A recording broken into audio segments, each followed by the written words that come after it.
Can you imagine buying a domain name, creating a website, and then walking away feeling like your job is done? No marketing, nothing. Well, that's how the International Christian Film Festival started, as God was working on Marty's heart to accomplish his purpose. And just look at ICFF today. We'll hear all about it in this inspiring episode, and in the process, talk about obedience, perseverance, and divine provision. But first, if you're finding this podcast helpful, take a moment to follow or subscribe so you don't miss an episode. And if you think others would be interested in listening, please rate and review to make it easier for others to find. You can leave a review on Apple Podcasts, Spotify, or podchaser.com. This is the Faith and Family Filmmakers podcast, helping filmmakers who share a Christian worldview stay in touch, informed, and inspired. Quiet on set. Rolling. Your hosts, Geoffrey and Jaclyn Witt. Welcome to the members-only portion of the Faith and Family Filmmakers podcast. I'm Jaclyn, and Geoff is here with me. And today we've got Marty JL. On Facebook, that's what I see, Marty JL. And we've been talking in the first portion, we were getting to know him and his history and all of the various things that he does. And we're going to dive into ICFF. A lot of people already know what it is, but I want to find out how to get started and where did that idea come from? Tell me the history of ICFF. Yes, thank you for that opportunity. Years ago, when my kids were much younger, I would take them to this event that happens every year in Orlando, and it was great. I loved it. They loved it. It was great ministry. It was awesome. And fast forward a couple of years, or 2 to 3 years, I'm waiting for this event because I knew it happens in the fall. We were excited because it's this time that I spent with my 2 boys, and it was just great times. And it never came. And I never see any email notifications, no advertising, nothing. And I reached out to a friend of mine, Mark Goldstein, and I called Mark and I said, "Hey, Mark, what's happening with this event?" He's like, "Oh, yeah, they're not going to do it anymore." Oh, what a bummer. It just crushed my heart because it was time that was awesome with my kids. And so I don't think I'm the only one that felt that way. And at the time, God's like, "Why don't you do it?" And I'm like, "Nope." Because if it's one thing I don't like to do is putting out events. I love producing, but I don't like doing events. I don't like to produce events. I'll produce a film, I'll produce a documentary, I'll produce a TV show all day. But events, no. Very different. Very different. And so a year goes by and God's like in my heart, like, you should do it. I'm like, no. Then towards the second year, I feel it like, it's just like killing me. Like, you've got to do this. You've got to do this. And I'm like, okay, God, if you can show me like a sign, like a real sign, like something that I cannot deny. And 1 month later, I get a phone call from Mark Goldstein, the gentleman that I had spoken with about that event. He said, "Hey, Marty, let me invite you to this event, and I want to talk to you afterwards." I said, "Cool." And I go to this event, and after the event, I'm talking to Mark. Mark is like, "Hey, do you remember that festival, that event that took place?" I'm like, "Yes." "Are they going to bring it back?" He said, "No, but you should do it." What? And at the time, I am just speechless because I did not expect that at all. And I said, "Okay, God, you got me, but I still don't want to do it." So God gave me specific instructions. The first instruction is, do not research any festivals. Don't do it. Interesting. Yeah. And I'm like, how am I going to do this? I don't know. Festival. You're not allowed to research. How am I going to do this? So I was able to research names, right? So he gave me the name at the time, International Christian Film Festival. That he gave me, it was very clear. I said, okay. Bought the domain. And I put on a website. I said, "Fantastic. Here you go, God. I did it. Get off my back. It's done." So we were still producing television shows. So we were very busy. I told Chris, who was my partner. Chris is like, "Yeah, whatever." He was busy too. He's like, "Yeah, whatever." And we intentionally did not promote it. Like we just put on a website and like, "Oh yeah, I'm creating an event. I'm not going to research. I'm not going to promote it. Yep. I just put it online." That's right. Like, that's exactly what people say, that if you do that, it's not going to go anywhere. Correct. And it shouldn't. Yeah. In the natural world, it shouldn't. And that's what I was expecting. I was banking on that. But for some reason, people found it. That first year, we had 72 submissions. How they found it is still a mystery to me today. And did you have a live event?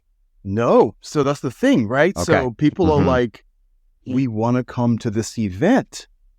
And I'm like, what event? This is just online. There's no event. The second year, we had doubled it. So we had about 150 submissions. And we can't deny at that point people from coming. They're like, we're coming. So we had to put an event. And that was just the beginning of these events. What year was that? This was 2009 or 2010, I think. I can't remember. Okay. 12 years ago. Yeah. Okay. And of course, it's grown into something quite significant. Yeah. So I realized now what God was doing, right? I didn't know what he was doing. I really didn't. We just did it. God has told me, look at the events that you've been to. I've been fortunate to have gone to very high profile events, right? I've been very fortunate to basically walk by presidents and heads of states, right next to me. Wow. And many, many occasions, I've been very fortunate to talk to celebrities. Use what you know. Don't research any festivals, but use what I've shown you these past years. And one year, God opened a door for us to go to the Oscars. So that was another eye-opening, wow, this is pretty cool. So when you step and follow what God has called you, I promise you, he will open the right doors for you. It will be dark at first. You're not going to know where you're going, and you shouldn't. And it'll be very difficult. It will be very painful. You're going to cry. Yes. You're going to want to quit, and many do. But if you could stick with it, and that will become your testimony, right? If you stick with it, God will open doors for you. It's supposed to be hard. Yes, it is supposed to be hard. If it's not hard, you're not pursuing your full potential. Exactly. If it's not hard, what will come out of it? You're going to think that it's all you. But when it is hard, then you know that it could not have been you. There's no way you could do these things. There's no way these doors would have been open. It can only be God, because he wants to get the glory. Yeah. And I like what you said at the beginning, it's dark. And it just immediately made me think of a seed. When you plant a seed, it starts out in the ground, in the darkness, and then it has to break through that soil in order to come through as a sprout. And then it's just a sprout. It doesn't have fruit for a while, right? And yeah, I appreciate what you're saying. And some things sprout faster than others, but the thing is that it does have to start in the darkness, in the ground, and struggle to get through to the light. And be patient, because it will take time. You know why? Because it builds character. It builds trust in God. If it happened overnight, and some things do happen overnight, don't get me wrong, but for 99.99% of us, it will not happen overnight. And that's why you will want to quit. They say that most people quit right before their doors opened. Imagine that. Imagine the opportunities that were lost just because you're like, I can't do this. And I get it. There are many times I'm like, I want to quit and I'm going to quit. And I get it. But don't you do it. I'm telling you, don't you do it. Yeah. Very encouraging. This is encouraging words for us at many stages in our life, and I'm sure many of our listeners as well. Yeah, and I like how you were saying that God was using the skills and the experience that he gave you from your other experiences that had nothing to do really with film and what you're involved in now. Like when you were working at the UN, you learned a lot. You understood. I'm sure that you actually learned a lot also about etiquette and things like that, where I think that's one of those things that can sometimes be lost. When you do understand that there are procedures and protocols and things like that, it does make you approach life differently. And I'm sure that God has been able to use so many of the things that you've learned in other aspects of life to be able to bring into building what you're working on today. Yeah, That's how he develops us. I am so glad that you brought that, because all of my life, people have told me, focus on one thing and you'll be successful at it. And it's great advice. It really is. And I try to focus on one thing and be good at that. But there are some of us that are not built that way. So every skill, everything that I've learned, every single one, every life experience, everything I have used. And I'm like, okay, I get it. It's not that people were wrong in their advice. It's just that they didn't understand what my specific calling was. And that's why I talk about calling, right? No one will understand your calling more than you. People will give you advice based on their own experiences, what they have seen. But when it comes to God, what God has put in you, no one will understand it. They will say, don't do this or don't do that because it hasn't worked well for this person. It hasn't worked well for me. But God is telling you this is what you need to do. And I think sometimes, let's say for me, if I thought, oh, that idea that you have is just, it's a really, really big idea. And something in me tells me that is just beyond anything that I would be able to do. And so then I could project that on someone and say, that's impossible. That's a really big undertaking. And it's just too much. And so I think sometimes people might mean well to discourage someone from pursuing big dreams, but it's because they can't envision it themselves. It's not because the dream itself is too big. If God gave it to you, then that's what he gave you, right? And I mean, you look at all the people throughout history and in the Bible, sometimes God calls us to very simple things and very local things, but a lot of the time he is calling us to something that is beyond what we are currently doing. It is something that is going to challenge us and put us in a position where we have to be dependent on him in order to achieve it and pursue that goal. Yes. Content Christian Media Conference is happening soon. Join hundreds of filmmakers, actors, screenwriters, podcasters, and authors for this 5-day, 5-star event. Come expectant and leave equipped as a content creator for the kingdom of God. September 23rd to 27th at Capernaum Studios in Poolville, Texas. Register today at christianmediaconference.com. Save $50 off your full registration with the discount code 50FAFF. One thing that is important to note is that a lot of us, first of all, God has put things inside of us from the time that we were conceived. That's why sometimes you're like, man, I didn't know I had this. You had it the entire time. God had put it in you the entire time. Sometimes we stop ourselves from developing a talent that we had that's in us because we're afraid. We're afraid to fail. We're afraid what people are going to say. We're afraid of this. We're afraid of that. And that's a real thing. For me, fortunately for me, I'm the opposite, which is not a good thing also. I'm feeling So if somebody says, go jump on that bridge, in my past, I don't ask questions. I'm already running. I don't know if there are sharks down there. I'm already jumping. So I'm fearless in that way. But after having so many bruises, then I'm still fearless, but I ask questions. Yeah, we learned some wisdom. There have been wisdom, but fear is a big thing. People are afraid of trying new things. When you try something new, you discover something about yourself. One is either, this is definitely not for me, but now you know that. Or, man, this is fun. I didn't know I could do this.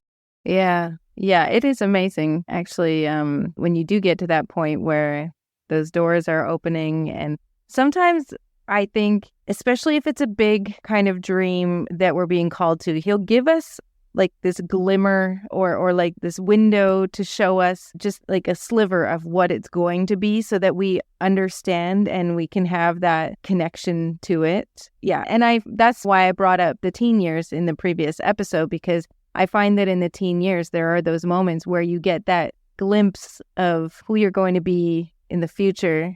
It takes a while to get there a lot of the time, but like it does give you that hint, like this is who you are. Yeah. And a lot of times people are like, oh my goodness, I'm already in my 30s. I missed out. No, you did not. Right. No. There's a lot of life experiences, like you talked about a few minutes ago. All of what you did at the UN, for example, all of what you did developed you, developed your skills, developed your knowledge base. God doesn't waste a thing. Nope. Our experiences are failures. We learn from all of it, and it makes us capable of what we're going to do in the future, because we didn't arrive ready. We arrived called, but like you said, a lot of that calling has been within us from birth. But it doesn't mean we don't have to develop and grow and develop our skills and our knowledge. And like you say, even our experiences and failures create the person that we need to be. Yeah. So here's what's going to happen. And this has been my experience. And this is true. It's like looking at a mountain and you're like, man, I got to climb this. I am not a mountain climber, but you have to climb it. So you're like, okay, let me get some gear. Let me get ready, because you have to prepare, right? Let me get ready to climb this. And then when you finally decide to climb it, you're like, okay, I'm doing it. It's really hard, man, but I'm doing it. And you reach of what you think is the top. You're like, I'm there. And then what you don't know is that there's another side of the mountain that you did not see. And when you reach there, there are two decisions really important. You could quit because you know what you've been through from the first time you climb. Now you realize there's more. And you don't know. Perhaps in your mind, you're like, what's after that? You don't know. You could quit and say, I've done some of it. I'm good. You could find out what's after that. And what's after that is usually amazing. That's when people normally quit, when they think they reached that. They're like, hey, I'm good. I've reached it. But there's more.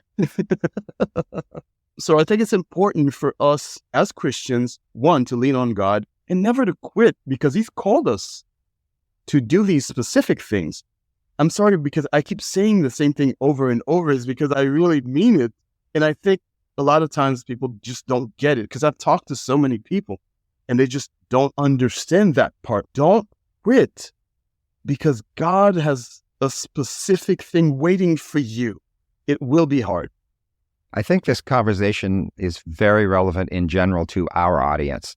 I guess it's not an accident, but our audience of filmmakers, everything about this conversation is perfectly relevant to their lives, their careers, their projects, because every aspect of that brings about moments when a person could feel they've arrived and they're done, or more commonly, perhaps, places where they feel they're ready to quit. And I think that's such great advice and really good content today. Let me share something with the filmmakers, if that's okay. Perhaps that could be helpful in not quitting. So in 2018, I was approached to produce a film on human trafficking. I said, oh my goodness, this is perfect timing. This is great. I want to do that. I'm passionate about that. How do I help? And this and that. We decided to move forward to it. And we figured it's going to cost a lot. And we have no idea. I'm going to fast forward. 6 months before we shoot, we still don't have the money. 3 months before we shoot, we don't have the money. 2 months before we shoot, we don't have the money. And the people around me are saying, maybe we should cancel this, reschedule this. Yeah. I said, no, we're not going to do such thing. God's going to provide. Okay? God called us to do this, not to quit. If we dare to say we will reschedule, this will never happen. Wow.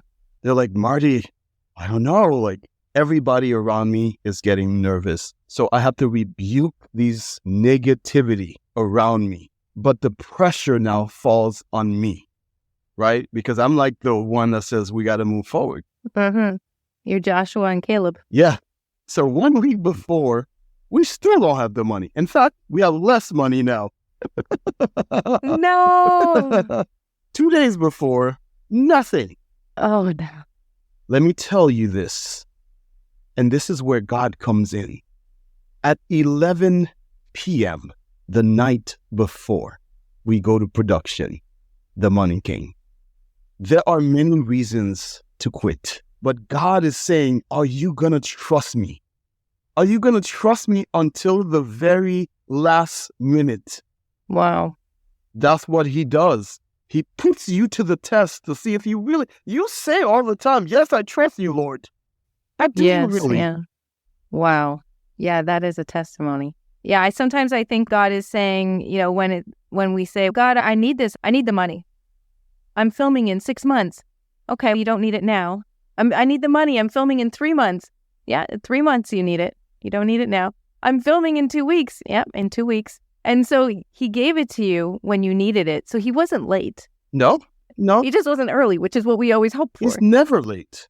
He's right on time. But he wants us to trust him. And out of that comes a testimony. I'm now able to share this with you. That's right. So that's what I'm saying. When I say don't quit, I've lived it. Amazing. And I could tell you many more. Oh, I bet. Like that. That's the kind of thing where you're the kind of person that has a lot of testimonies like that because you're willing to let God show himself that way. When you are the type of person that will step into that level of trust, God can do incredible things because he can have so much fun. I think it's fun probably for him, not in the sense of fun to tease us or make us struggle or anything like that, but just that because he knows he's going to give you an amazing testimony and that you're able to wait for it and count on him. And then you can share it and inspire other people. And to partner with God that way is something really special and amazing.